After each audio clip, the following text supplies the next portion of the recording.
coming off. Do you believe in miracles? Yes! Unbelievable. We're about to go full court press. Oh, a spectacular move by Michael Jordan. It's time to play ball. Malone looking for his first hit of the year. He drives one. Deep left field. That goes Upton. Back near the wall. It's out of here. Bartolo has done it. The impossible has happened. Listen in as we tackle everything in the world of sports right now. Stay off the weed.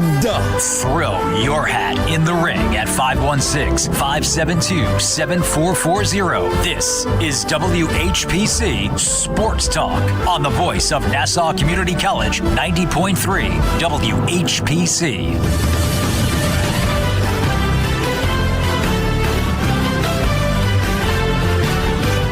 Welcome to WHPC Sports Talk, NFL Trade Deadline Edition on the voice of Nassau Community College, 90.3 WHPC. And it's not just the NFL trades at hand today. We got some wild business happening in Brooklyn with those damn Nets, which we will get to a little later on. But let me introduce everybody. I'm your host for today, Joshua Umahi, and I gotta call you out, man. Just walking in, just walked in. You made it. You're technically on time. Shout out to the dude that was going 25 on the Meadowbrook, baby. Oh man. What a guy. Wow, 25? That's probably one of Hofstra's students when they want to crash mommy and daddy's car, so I get it. Yeah, I understand. Braden, Daniela, what's going on?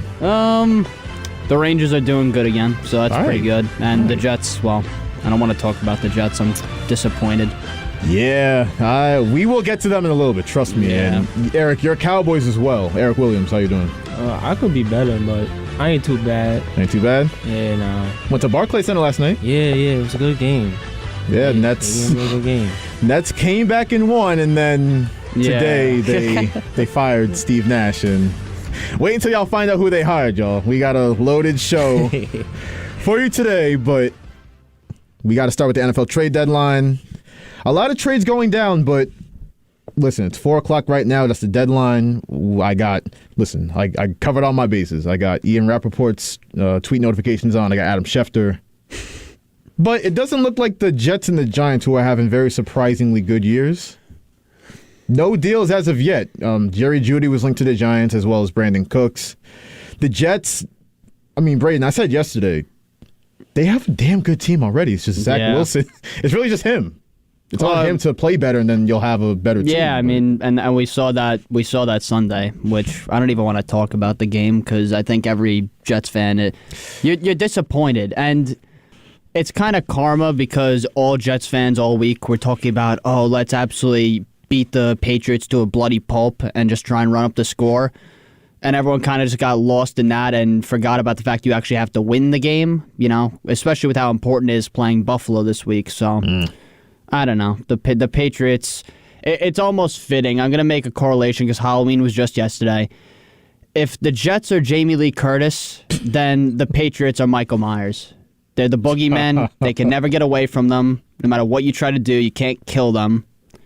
The last time they beat them was 2015, Josh, for Christ's sake. That is 13 straight wins by a division opponent against another opponent. Tied for a record, I think. That's crazy, and it's not like, again, those first couple of years you had Tom Brady, right? But last couple of years you've had like Brian Hoyer, Mac Jones. Like, there's no reason to just you got to get at least one. Nico could be the quarterback of the Patriots, and they'd still find a way to beat the Jets. No offense, Nico. I'd be great. I think Nico might be better than Mac Jones at this point. He wasn't that impressive but he's no Bailey Zappi though. You're right. I'm not Tom Brady 2.0. That's on me. My fault. I apologize. Oh my God. And matter of fact, all you guys. So it's 4 o'clock, right? No more trades happening. Yeah, it is. It is. Is it? I think so. Is it really? Eastern Standard Time. Yeah. Yeah. No more trades. No more trades. And I wasn't expecting my team, the New Orleans Saints, to do anything, but I expected your team, everybody in this room to at least do something. What team? No, what team, Josh? We're not even a team anymore. Your Green Bay Packers. We? Trash cans with helmets? Man, listen. Are you still on the bandwagon to sell the team, sell everything? Sell Aaron Rodgers. I said this yesterday. Trade him. Now, the over it. Green Bay Packers are owned by the community, right? So how does selling the team... Yes, as a part share owner of the Green Bay Packers, I'm telling them to trade Aaron Rodgers. Well, it didn't happen, and, you know, they're 3-5. Yeah, it hasn't gone great for them, but I expected... Like, you're still... I know that you're not going to catch the Vikings, who are fake. They're 6-1, but I don't want to hear it. They're fake. But they have T.J. Hawkinson now. We'll get to that trade in a little bit. There's a few trades that happened today that were just like... Stupid? Yeah, really. Weird. Yeah. Stupid to put it kindly, but the Packers, like, you still have a chance to make the playoffs with how mid the NFC is, and you really, really, really need a wide receiver. And Brandon Cooks was kind of linked to them all day, but Brian, how do you Brian Guntz. Guntz. He got a name on him. But what's the feeling like? What's the feeling, Josh? I'm scared to ask that. Josh, what's the I'm feeling? worried about what you might say. Like, give me a rope. That's how I feel. No. Give the rope to Elijah Moore at this point. I'm done with this man. Yeah, Don't even freaking get it. Ship him out of New York. Just please. He's not going anywhere. Yeah, that's the unfortunate way it looks like. Braden, how do you feel about his comments? I know Zach Wilson didn't play great. Obviously, a lot of Jets fans were killing him, but for him to say, oh, he was asked about the chemistry with Zach Wilson, and that reporter knew what he was doing, by the way. Yeah, of course he did. So what are my thoughts on Elijah Moore? Yeah, saying, I don't know, I don't get the ball. I would take a pylon on the bench over. I wouldn't even keep him on the bench. Okay, and if you throw him out there, I would drag a freaking cone from off of the Meadowbrook and just place it in his spot. Damn. That's where I'm at right now. I'm done with this man. I don't care. To make the comments, and I get it, he didn't play a lot, but to get the comments and just, I'm surprised he didn't tweet something yesterday. I really am, because I've just come to expect it from him. Just because I don't want to say I get this vibe off him that he loves the drama, but like I said, when you tweet that out after you get probably your biggest win of the season to that point against Green Bay, yeah, it shows how detached he is. So I'm surprised he didn't say anything. I'm also surprised he's still here, that being said. Yeah, it's a few disgruntled players. Elijah Moore still with the Jets. Kareem Hunt has been talked about since the offseason. He's still a Brown, and they stomped out the Bengals yesterday. Nick Chubb, all the fantasy points. Yes, Nick Chubb played well. Kareem Hunt had a few nice plays, and Joe Burrow, if you look at the stats, he's a completely different quarterback without Jamar Chase. Yeah. It's crazy. It's funny. I was watching the game, and it was just the first quarter. It gave me one of those vibes, like not as bad as Denver, but it gave me those vibes of one of those bad primetime games. So it got to the point where it was like, you know what? I'm just gonna go out and steal a bunch of candy in the second half. So I was like, let me just turn off the game. I don't care what happens. I come back, it's 30. It's like 32-13. I'm like, oh, Nick Chubb, he just completely torched every part of the Bengals defense. Yeah, it was a nasty performance from the Bengals, and hey, the Bengals didn't do that much either. The Browns, like I said, keep Kareem Hunt. Let's run through some of these trades right now. So the Jets, they did make a move, a very yay. Yeah, Jacob Martin to the Broncos for... Actually, Jacob Martin and the 2024 fifth-round pick to the Broncos for a 2024 fourth. All right. Yeah. That's not it, though. No. You brought up T.J. Hawkinson, Nico. Mm-hmm. Dealt from the Lions to the Vikings. Now, let me just stop there. You never see intra-division trades in the NFL. This is, like, disgusting. I know it's the Lions and the Vikings, not really division rivals, but could you imagine... Like, what would I compare this to? Like the Broncos and the Chiefs making a trade today. Or the Giants and the Cowboys. Could you imagine? This is... Wait, I'm looking at the topic sheet. Now, Yeah. I don't know if I could say this word on the air. Can I say this? Because you wrote it on the topic sheet. Anything I wrote on the topic sheet you can say on All there. right, look, this is making me laugh right now because this is a weird-ass deal. It is. Like, I just... Let me just get to the compensation. That the fact alone that it was an interdivision trade is weird, but the Lions also dealt this year's fourth-round pick and a conditional fourth-round pick in 2024. Are you... I'm sorry. I thought you were trading T.J. Hawkinson. Why are you giving draft picks up to complete the trade? I'm like... It's a fee. It's an intra-division fee. I guess so. I can't find any other explanation, but that's... Yeah, T.J. Hawkinson to the Vikings and some more big trades. The Dolphins did work today. They acquired Bradley Chubb from the Denver Broncos for at least a 23 first-round pick. He's also expected to sign an extension with Miami. They also acquired Jeff Wilson, the Miami did, from the 49ers. So 49ers very happy with Christian McCaffrey, and they're going to pretty much roll with him as a bell cow, and Jeff Wilson was expendable, so he's a Miami Dolphin now. And how about that? The 5-3 Dolphins going all in, and the 5-3 Jets just trading Jacob Martin. That's all they did. I mean, now you know who's making the playoffs. Yeah. Yep. We kind of knew that yesterday, but it's even more set in stone today. What else do I want to go to here? Oh, the Bears.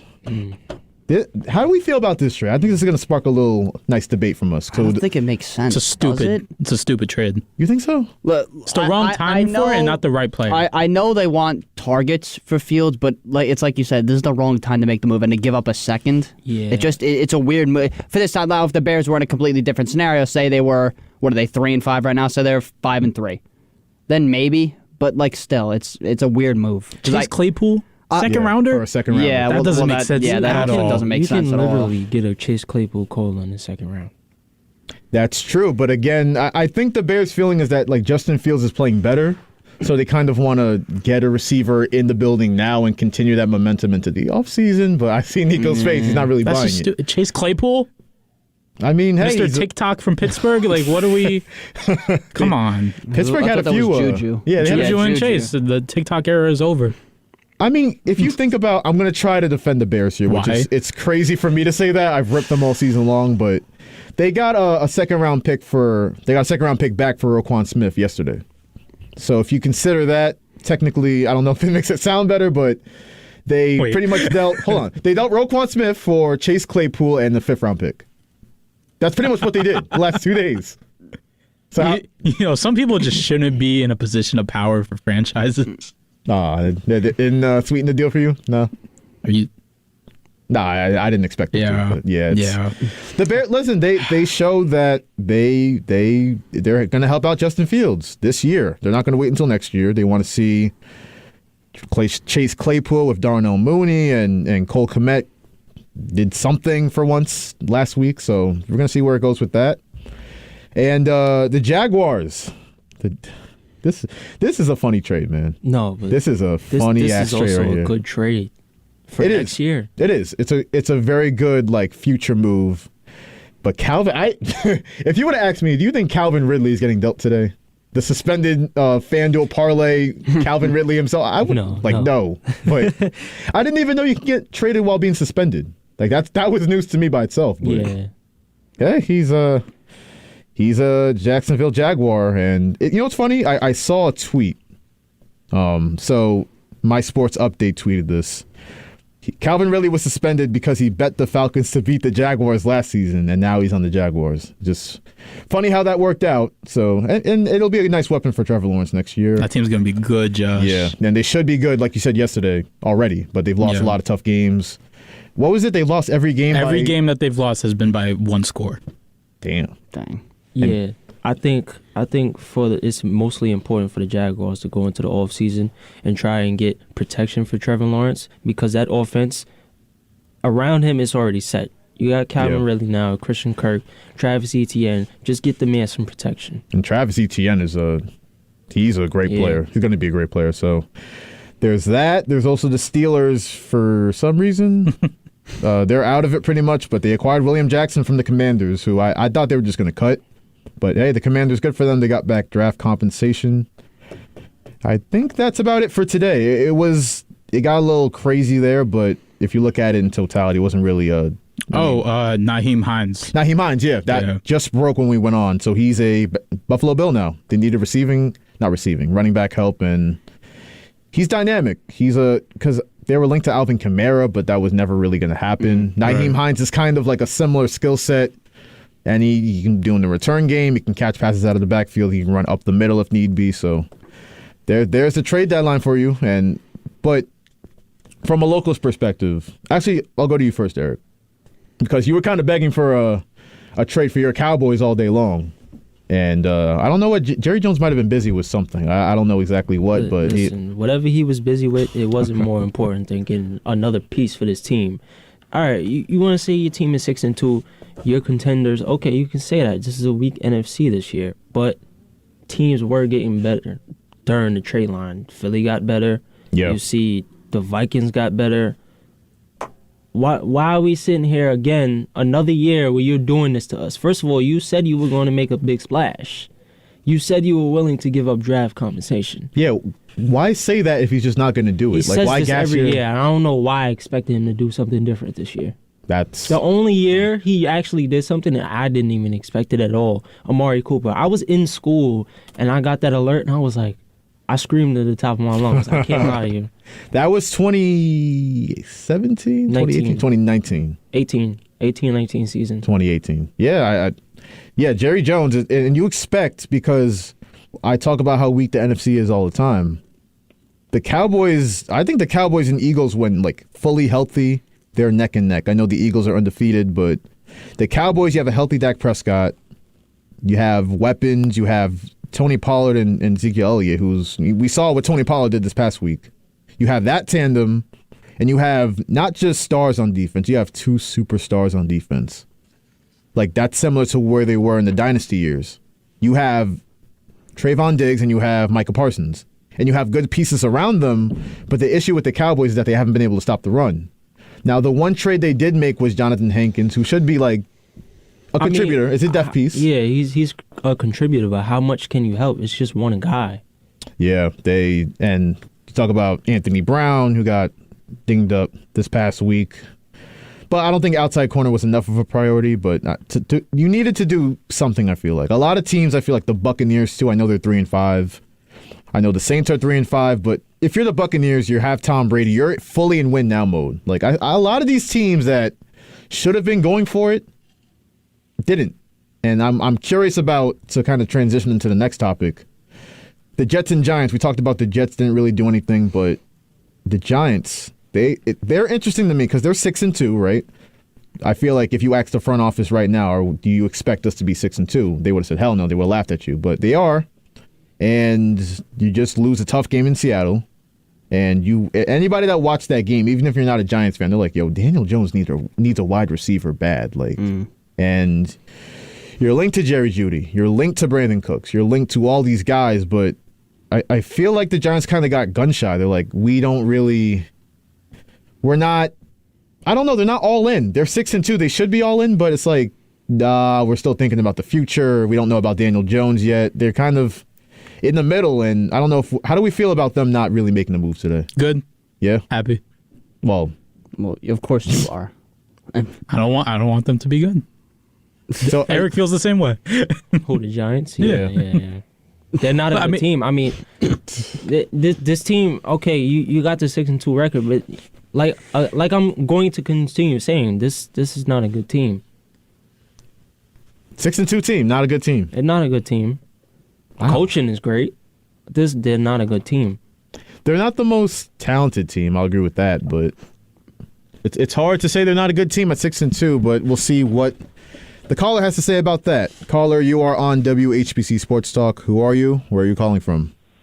I just heard my 6-2 Giants are not a very good team. Hi, Ross. We've summoned Ross. What's up, man? Not much. Look, in terms of going for the Giants, they made the right decision not to make any ridiculous moves. They're not a team that's winning a Super Bowl this year anyway, so they're not going to go all in and go for it. They're 6-2, but not only that, we're fortunate to be 6-2. Nobody expected it, so I think they're kind of going with the same expectations that they did to start the season. But Ross, you don't feel like they're like nobody expected it yet, but they're 6-2 in a weak conference. I can't remember the last time an NFC has been this weak before. Like the Eagles and Cowboys, I'd say are better, but they're also division rivals. Like I feel like the Giants conceded them like really going for anything this year, which is fine. That's the plan you had going into the offseason, but I don't know. You don't feel like it's kind of weak that they didn't make a move? Not really. They're not winning a Super Bowl this year, so they're not in their position to go for it. I mean, I understand they're 6-2, but I don't think they're changing expectations. They're kind of in the same boat as I was when they were winning. They weren't, they're kind of going into it the way that they started. We're rebuilding, don't expect much, and we're probably going to build through the draft. I think that's what they're planning on doing. They don't want to go for it.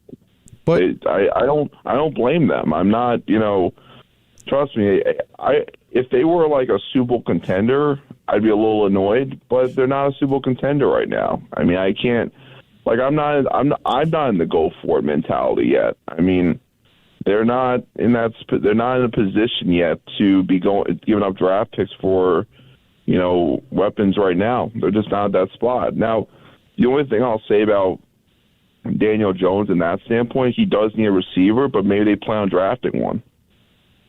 yeah, it's funny how stuff changes because the whole thing with the Giants' first-round pick in the offseason was like, oh, we're going to draft a quarterback. Daniel Jones isn't it. But have you seen enough from Daniel Jones to say, all right, the quarterback isn't the priority. We need a receiver. We need something else? Well, they may not believe in Jones yet. I mean, it's very possible. I said this when I was there. They might be in this position where if they don't get him out, maybe they don't believe in him. I mean, that's very possible. This is not their team. You have to remember that. Jones was not their quarterback.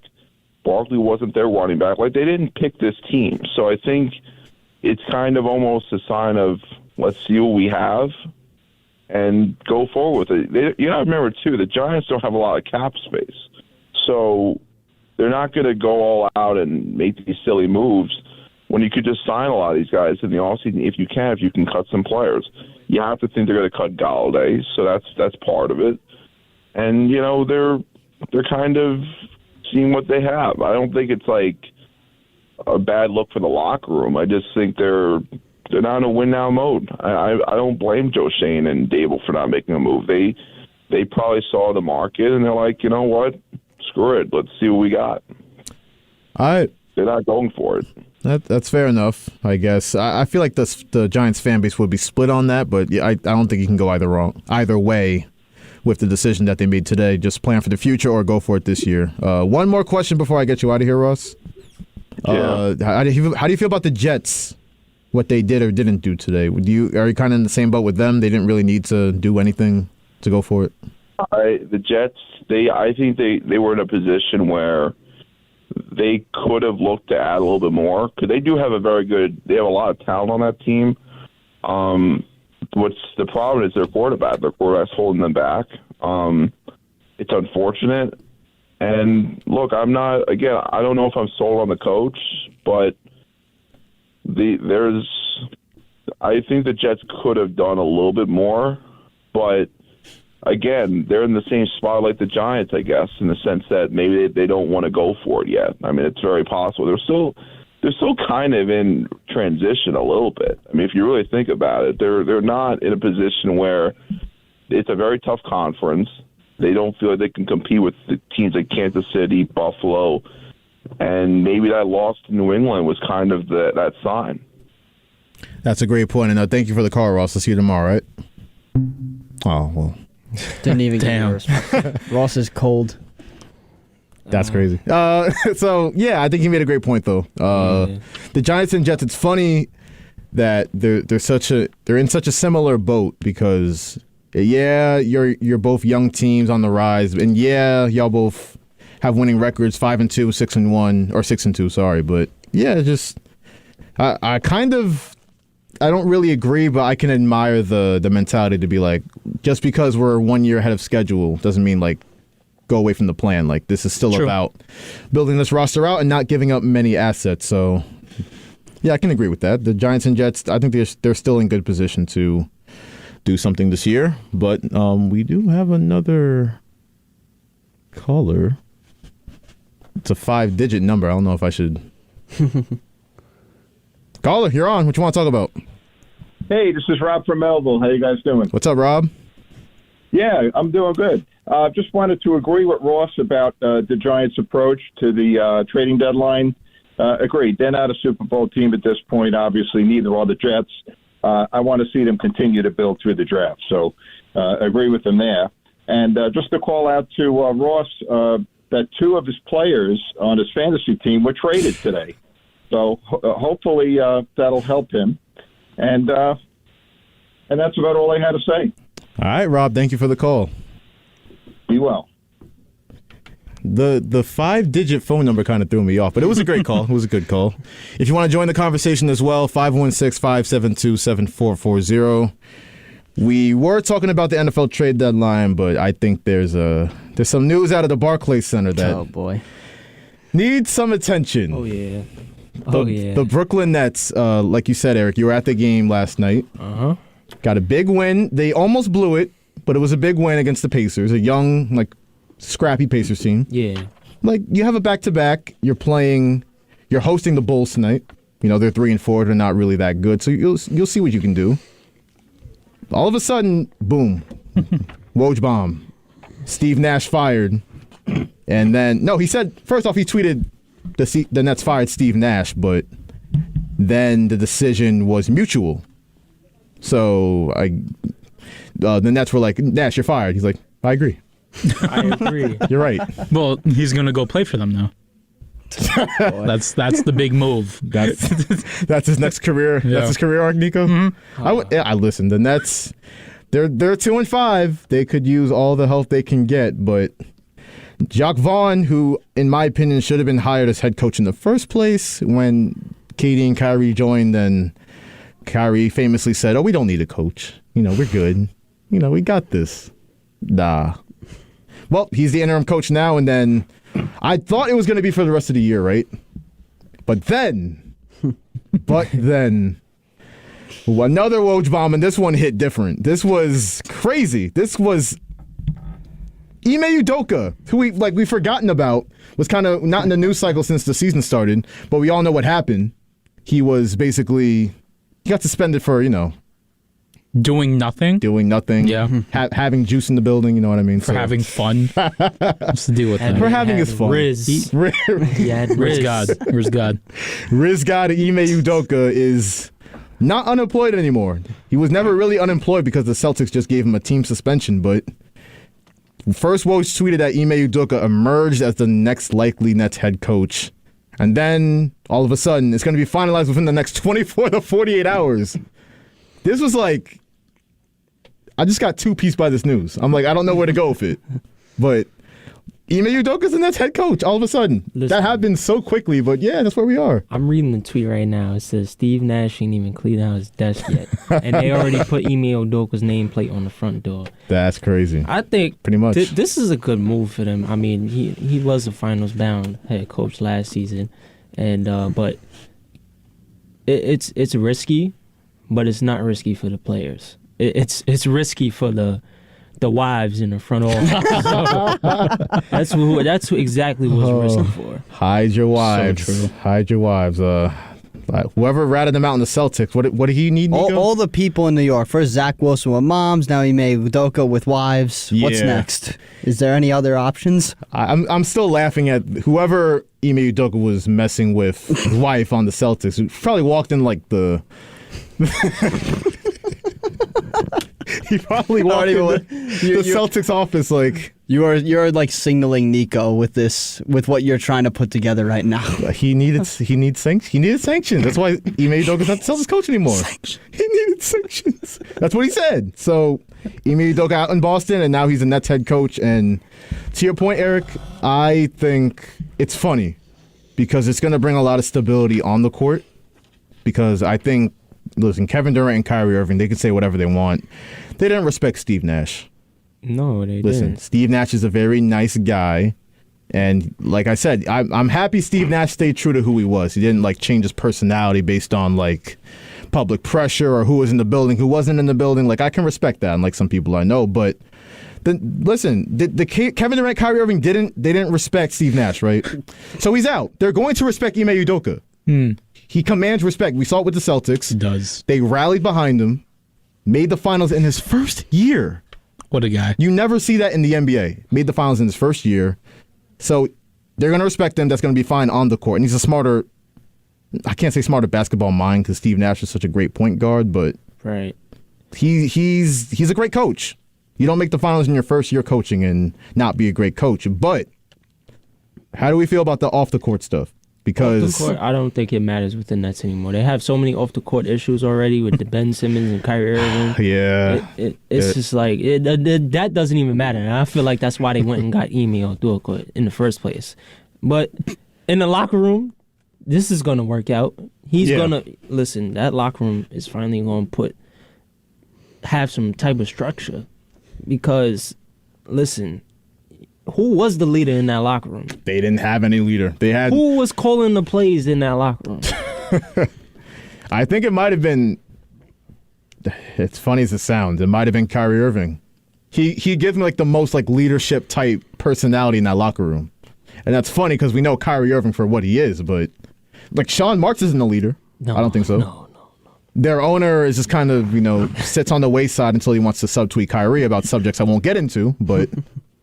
they didn't really have. They don't have a leader. They didn't have a leader until now. But Ime Udoka is that guy. I think it's really going to help them. Yeah.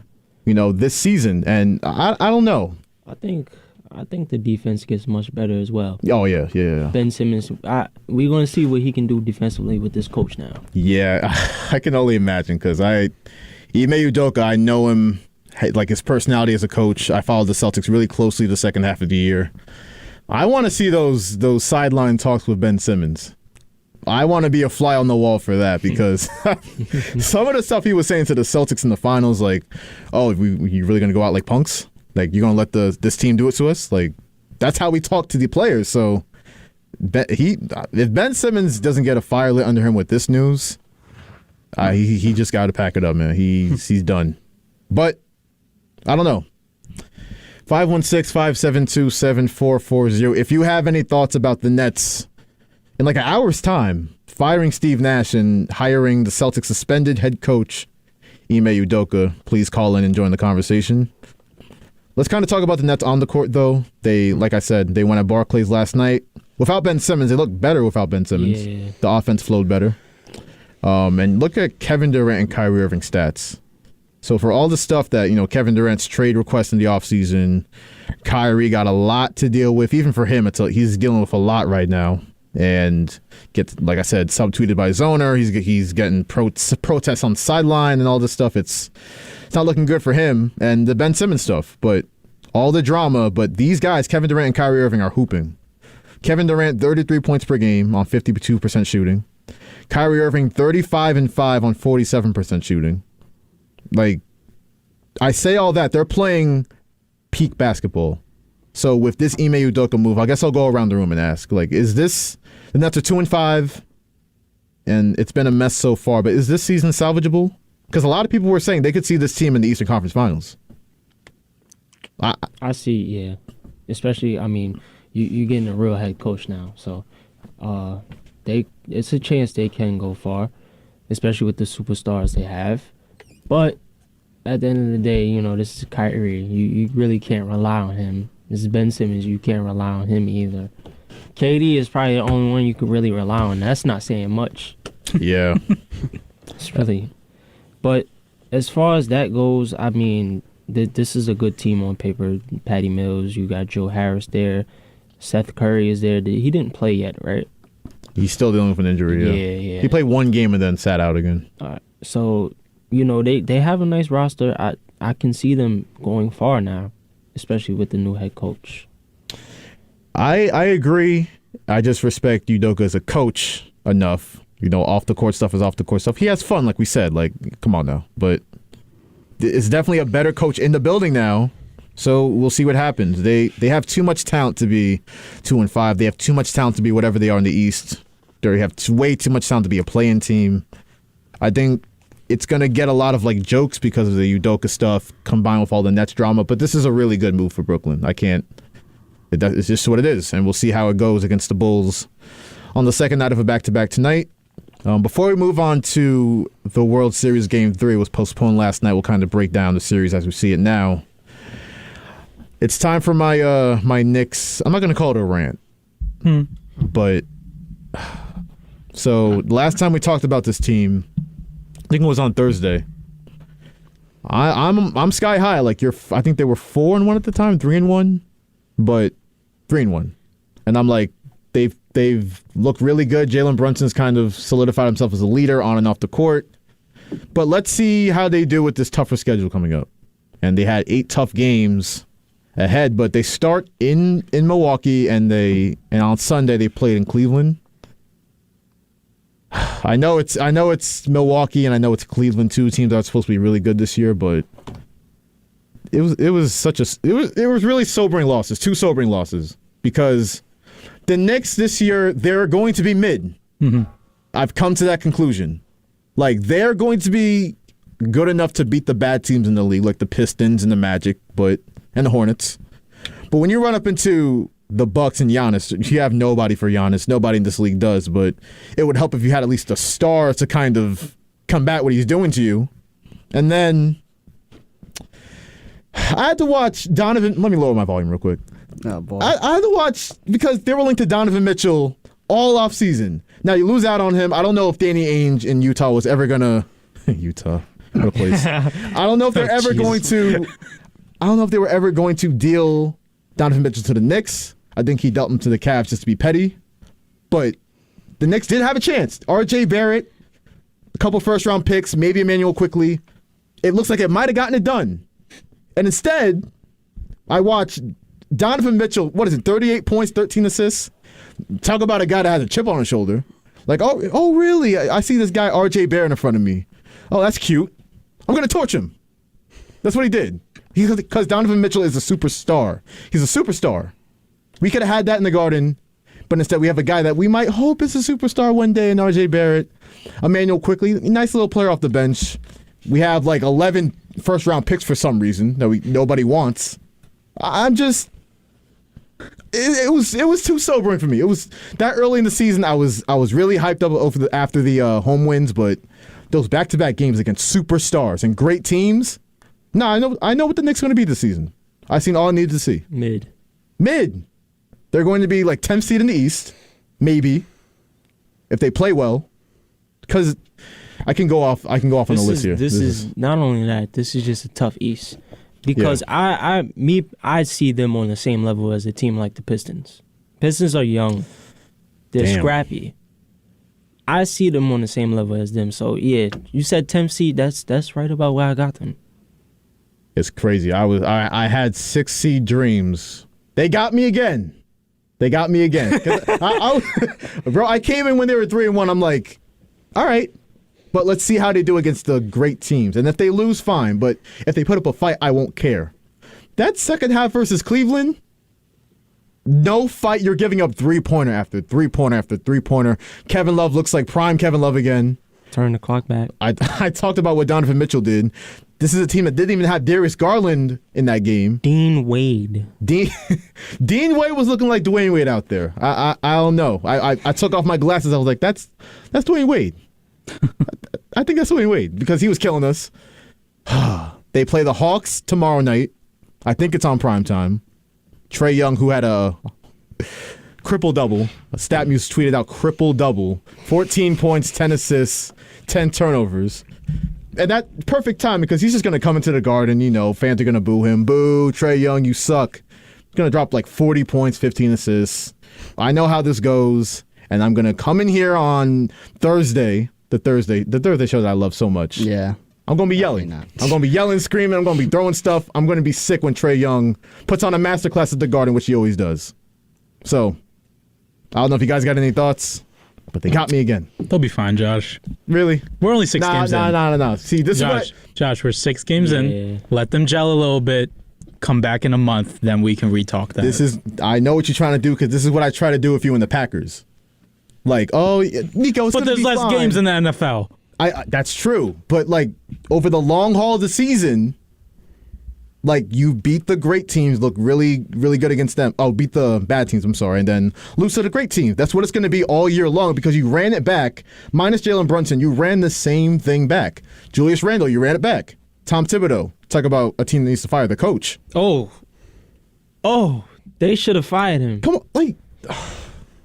You ran the entire thing back and just thought Jalen Brunson, who I love as a player, he is a very, very solid leader and player, but he's not going to fix all your problems.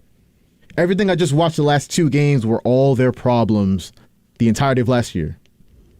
So, whatever. I think the best thing for the Knicks would have been okay, you got Jalen Brunson, but get rid of R.J. Barrett, get Donovan Mitchell, and also get rid of Julius Randle, and you start Obi Toppin. Obi Toppin has something there. No, I don't know what Thibodeau's not seeing. He's the future. Nah, it's really making me mad. Future, this is what makes, because listen, so I might not like the Knicks now, but listen, I liked the Knicks at one point. They were my favorite team at one point. I just couldn't stand it no more because Phil Jackson was making some crazy decisions. Frank Ntilikina over Dennis Smith, who's finally found himself in Charlotte now. Talk about him. Listen, let me tell you something about these Knicks. They could just never find the sweet spot. And it seems like they're always right there, but they could just never find it. Yeah. Why is that? They are a lot closer than they've been the past couple of decades. But, like, if you're going to be bad all that time, and the best you can do is just be mid for a couple of years and hope a superstar demands a trade, like, I'm already on the boat. Like, I'm monitoring SGA and OKC, like, when is that guy going to demand a trade? Because he's averaging 30 points. He's a superstar. I don't know if you can get him without trading R.J. Barrett. Probably not. Probably going to have to get rid of R.J. in a couple picks. But yeah, you brought up Obi Toppin. This is what frustrates me because he showed flashes of this at the end of last season. So I don't get why this season he looks even better and he's still getting the same 12 minutes per game behind Julius Randle. Ridiculous. Obi Toppin has superstar potential. Yep. And I know I'm not the only one that sees that. Every Knicks fan sees that. Exactly. Except for Tom Thibodeau. Just crazy. But before I lose my cool even more here, let me remind everybody that you are listening to WHPC Sports Talk on the voice of Nassau Community College, 90.3 WHPC. It's Joshua Umahi joined by Erik Williams, Braden Daniello, and Nico Each. Let's get to the World Series. We haven't talked the World Series in a while here, but because ew. It was ew last night with the weather. They got rained out, but Game 3 should get on the road tonight at 8:03. Weirdly specific start. 8:03 p.m. Tune in for first pitch. Braden. So Phillies take Game 1. They come back from that 5-0 deficit. Yep. After Kyle Tucker had probably one of the greatest World Series performances of all time. Yeah. And then I don't know. My gut tells me what I feel like I know is going to happen, just because it's a habit with the Astros to lose to NL East teams in the World Series. And then it just solidifies because we know it can't be the Mets, that Miami will somehow make it in next season. Oh, it'll be Miami with 82 wins. They'll go 82 and 80. With 130 wins. Let's go. Yeah, against the 130 win Astros, they'll win in probably like 5 games. What a joke.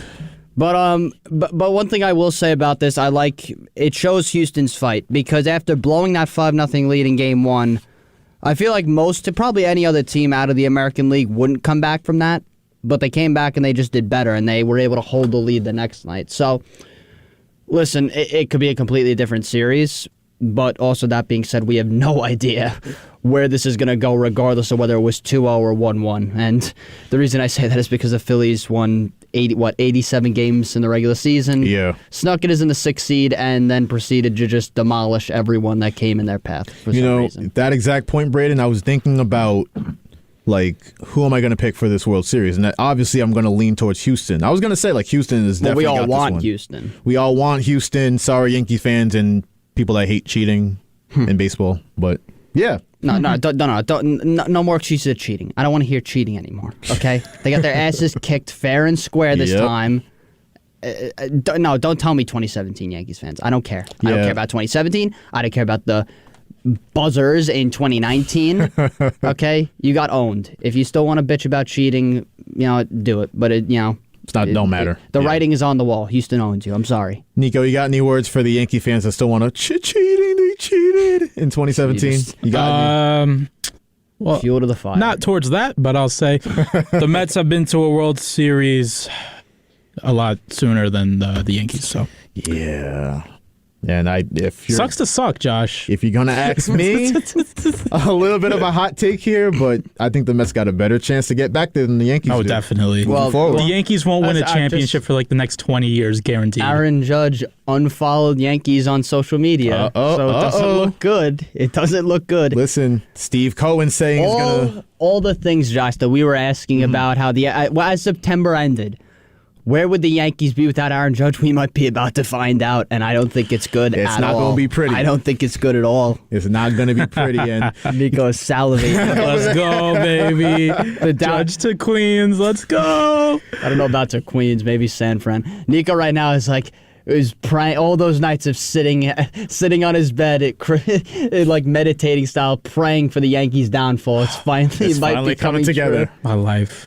Except for the Packers, everything's amazing right now. Love it. if we don't get at least one angry Yankee fan to call in, I think y'all lost all your dog. 516-572-7440. We're clowning your team right now, but yeah, we got Steve Cohen talking about he's going to build a fan attraction in Citi Field. Oh, that kind of sounds like the judge's chambers to me over there in right center. Right? That was a good one, Josh. Right in front of the 7 line. That was a good one. Right in front of the 7 line. Yep, just build the judge's chambers. Move the walls in. Yeah. All the walls. Yeah, the Yankees went out sad. The Astros are in the World Series, and it's Phillies Astros. It is what it is. But I can't sleep on the Phillies anymore. No, definitely not. They really have shown. I'm saying the Braves. Yeah, they won't. The Mets went out sad, but the Braves aren't going to be another 100-win team that goes out like that. Well, they went out like that, and then the Padres. They beat the Mets, but Cinderella story. Everything going right for them. Taking down the Dodgers. Because anybody could have beat the Mets in the wild card. Yeah, they beat the Dodgers, but the Dodgers have shown that. Sorry, Erik. But they kind of, aside from that bubble championship, it kind of, come on, man. It's not. It doesn't look great in the postseason. So, yeah, I'm done sleeping on the Phillies. I'm not going to make any bold declarations. I'll just see how the series goes, and that'll be that. But let me see who's pitching tonight. Lance McCullers versus McCullers. Yeah. McCullers and Suarez. And I don't know. Win for Houston. We'll see where Justin Verlander pitches again this series, but might not be good. You might not want him to pitch again. Yeah, he's never won a World Series game. It was so funny. That's wild. Because they started off 5-0. I was like, Houston, they're actually playing pretty good, and they got. Don't get me started. Nico's fuming. What that happened? day I predicted it was going to be a 10-0 win from Houston, and I was halfway there, Braden. I was halfway there. You didn't actually think they were going to beat them. I said they were going to win by 10. The wrong team just scored the last 5 runs. They were close. If Kyle Tucker came to the plate like 2 more times, it might have happened with runners on base. Hate sports. But no, they go up. What was it, 5-0? And I think, this is pretty good. Verlander looks untouchable. And then it was, the 5th inning that, everything. First off, that whole inning could have completely been avoided because the Phillies make a stupid base running mistake, which should have never happened. Because Bryce, on 2 strikes, Bryce Harper rips one into right for some reason. I think it was Hoskins was not running at full speed off contact. So I stop and I'm like, all right, this is like the most Phillies thing to happen. They're not going to score this inning. All the momentum's going to be dead. Next thing I know, 5 minutes later, it's 5-3. I turned the game back because I think football was on at the time. Then I look back, it's 5-5. I'm like, I know where this is going. And then the win in extras. But I don't know. I honestly, Verlander's giving me Kershaw vibes, Josh. He is. I think perennial Cy Young season at 39 after no one thought he was going to even pitch again. Right. And then he really has not pitched good in this postseason. Aside from maybe the ALCS, you could argue. Because divisional round, no. A couple of games ago, no. It's like, do you want him to pitch again? Like, do you? At this point? I get it, Cy Young contender, but I don't know. It's like these are the biggest games of the year. Can you perform in the biggest games of the year? He's not showing it to me, at least right now. Yeah, and I'm happy as a Mets fan who wants to see what they do this offseason that Verlander is sucking right now because I had the hot take that, let Jacob deGrom walk. We can bring in Justin Verlander on a win-now team on a 1-2 year deal and see what happens. I don't want this guy. Because my problem with the Mets is that they're going to be good again next year, right? But if you don't have players that are going to perform in October, then what's the point? I don't want anything. Well, that was the whole pitching staff down the stretch. To be fair, I mean, Max didn't perform. Thanks, Erik, for the dead arm comments, which apparently turned out to be true. DeGrom, for as much as we clowned him in September, he actually had they only had 3 postseason games. He was the only one who really tossed a quality start. The only guy that really was consistent that I would really want back is Bassett, to be honest, because he was healthy. Like I said, he was healthy the whole year. He was consistent. He really was like the anchor for the rotation. I don't know what they're going to do with I know Carrasco's a player option or a club option. And then I don't option. see them bringing Taiwan Walker back. So I don't know. It'll be interesting to see what they do. But I mean, Verlander. It's like you said. I want people that can perform in October, Josh. I can't watch another wild card loss. Not again. Not after this one. Book it. Book the wild card loss next year. Already? Book it. Damn, that's crazy. That's crazy. Calling it already. Well, we'll see what happens this offseason, and we will see what happens in the World Series. Once again, gets back underway tonight in Philadelphia for Game 3 at 8:03 p.m. Not 8 o'clock, not 8:10, 8:03. So make sure you set your alarms for that. All right, before we get out of here,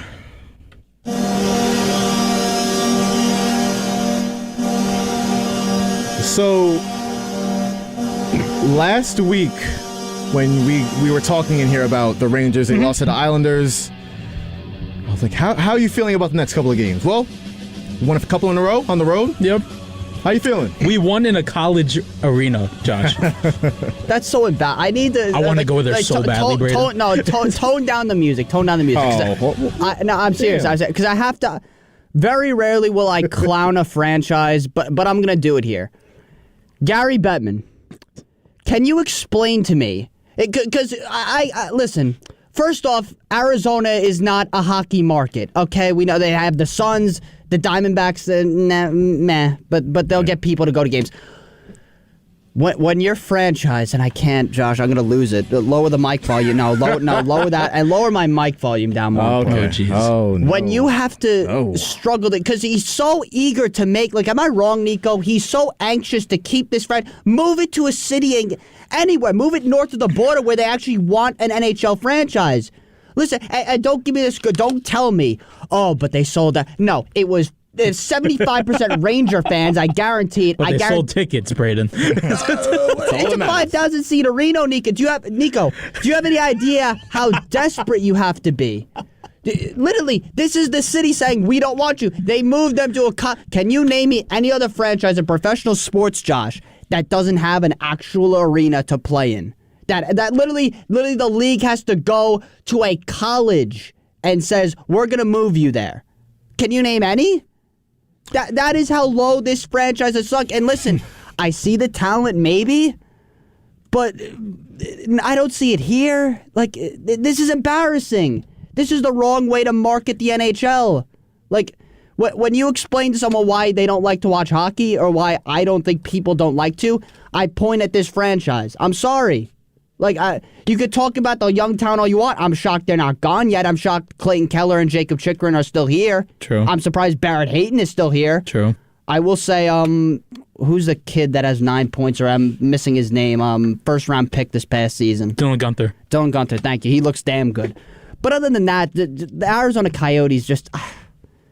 Like, I'm going to clown them because I don't understand why they're so because he's so desperate to keep this hockey utopia alive in the desert, but it never existed and it's never going to exist. It just won't.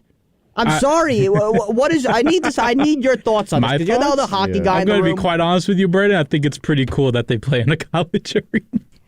But it's embarrassing. It's embarrassing, yes, but the fan experience is so cool. No. They have a marching band in there. Nico, like you tell me this now, and yeah, maybe it'll be cool for the first few months, but we're gonna be looking at this in December and be like, this is embarrassing. Braden, we're gonna be looking at this for the next 3 years. That's embarrassing. Is there any other? It's embarrassing. Like I said, look, finally people are sold out tickets. If you put that team in a regular NHL, if you put them at MSG, they won't even have enough people to fit in the lower bowl. That's how bad it is. So don't give me this garbage of, they're selling tickets. Like, no, people are going there, but they're not going there to see the team. They're not going there to see they're going because it's a college arena. You know, in hindsight, I know I'm a casual, right? But trying to make professional hockey work in Arizona is like a bold concept. It's a bold move, Connor. There are certain markets. This is what should have happened, and I'll say this. When Seattle entered the NHL, they should have just moved the Coyotes there. I will stand by this. No, but think about it. That would suck for Seattle fans. Yeah, that's true. But think about it, because you think about the market. Seattle is a market that supports their sports teams. They support the Seahawks. Yeah. They supported the Supersonics while they were there. They never wanted them to bring the Sonics back. Bring the Supersonics back. You could turn the Coyotes into the Supersonics. Maybe they'll play better basketball. but why aren't we moving this team to a city that actually move them to Houston and start fresh there? Because Houston will because Dallas supports the Stars. Yeah. And Houston is very much rumored. So anywhere that's been rumored, Nico, I don't care. Move them to Saskatoon for all I care. I don't care. Just ditch the Arizona experiment. It's done. It's done. Listen. You talk about a franchise that consists. I know we're supposed to be talking about Rangers Islanders, but I have to go off on this. No, please. When you talk about a franchise that hit rock bottom, like literally rock bottom. The Coyotes are in the Mariana Trench right now, bro. Are you kidding me? You're bringing up valid points, but yeah, but they gave out mullets for the fans to wear in the first game of the season. I need to make my pilgrimage to Arizona. I look at this locker room. I'm like, this is an NHL the locker room. Room's room. made up of curtains, Josh.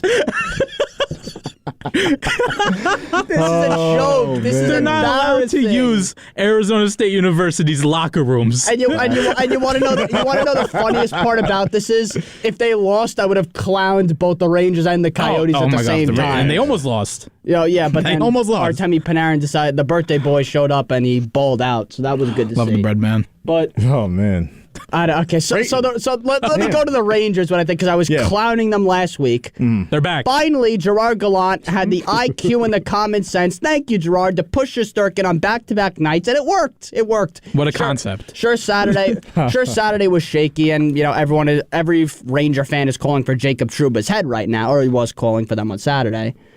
But no, they had, like I said, they did fine. And one thing, can we put Julien Gauthier in the lineup more, please, Yes, Nico? he is the third liner. Can we ship Jimmy Vesey back to freaking Harvard already? Not even VC, because I kind of like his play. I want Revo out of the lineup.